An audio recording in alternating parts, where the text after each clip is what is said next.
একসময় পৃথিবীর অন্ধকার আকাশে এক আলো উদিত হয়েছিল। সে আলো ছিল ইসলামের আলো।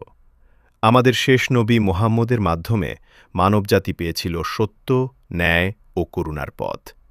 মক্কার নির্যাতন, তায়েফের পাথর, বদরের যুদ্ধ সবকিছুর মাঝেও ইসলাম শিখিয়েছে ধৈর্য ও বিশ্বাস। উমর ইবনুল খাত্তাবের ন্যায়বিচার, সালাহুদ্দিন আইয়ুবীর বীরত্ব আর মোহাম্মদ আল ফাতিহের বিজয়, ইতিহাস সাক্ষী ইসলাম মানেই জাগরণ।